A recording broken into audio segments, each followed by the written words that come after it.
১৯৭১ সালের ২৫ মার্চ পাকিস্তানি সেনাবাহিনী operation searchlight শুরু করার পর থেকেই পূর্ব পাকিস্তানের বাংলাদেশ সব ব্যাংকের মূল্যবান সম্পদ সরিয়ে নেওয়ার পরিকল্পনা করা হয়। কিন্তু মুক্তিযোদ্ধাদের আক্রমণ ও বিদ্রোহের কারণে পুরো পরিকল্পনা সম্পূর্ণ হয়নি। তবু পাকিস্তানি সেনাবাহিনী যতটুকু পেরেছিল তা সরিয়ে নিয়েছিল। এর মধ্যে সবচেয়ে বড় চুরি হয় সোনা ও রৌপ্যের।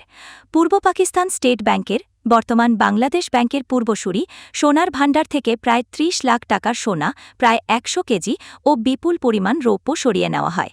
কিন্তু এই সোনা পাকিস্তানে পৌঁছায়নি। এই সোনা রৌপ্য যায় ভারতের হাতে। ১৯৭১ সালের ডিসেম্বরে যুদ্ধ শেষ হবার ঠিক আগে পাকিস্তানি সেনাবাহিনীর একটি বড় অংশ পালিয়ে যাওয়ার সময় তাদের সঙ্গে ছিল ট্রাক ভর্তি সোনা, রৌপ্য, বৈদেশিক মুদ্রা ও মূল্যবান সরকারি নথি। এই সম্পদের একটি বড় অংশ ভারতীয় সেনাবাহিনীর হাতে আটকে যায়। যুদ্ধবন্দী পাকিস্তানি সেনাবাহিনীর কাছ থেকে এবং বিভিন্ন স্থান থেকে উদ্ধার করা এই সম্পদের কোনো হিসাব ভারত কখনো প্রকাশ করেনি।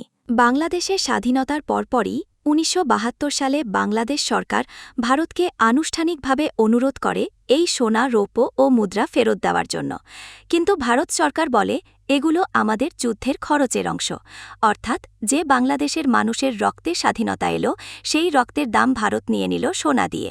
অনুমান করা হয় সোনা প্রায় ১০০ থেকে ১২০ কেজি, বর্তমান মূল্যে প্রায় ৯০০ কোটি টাকা।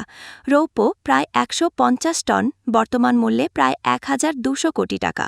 বৈদেশিক মুদ্রা ও অন্যান্য প্রায় ২০০ কোটি টাকা ১৯৭১ সালের মূল্যে।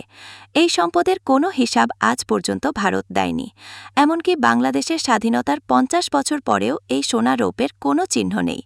এই চুরির দায় ভারত কখনো স্বীকার করেনি। আমরা ভারতের সাহায্য ভুলিনি, কিন্তু যে সোনা, রৌপ্য আমাদের জনগণের ঘামে রক্তে জমা হয়েছিল তা আমাদের ফেরত দেওয়া হয়নি।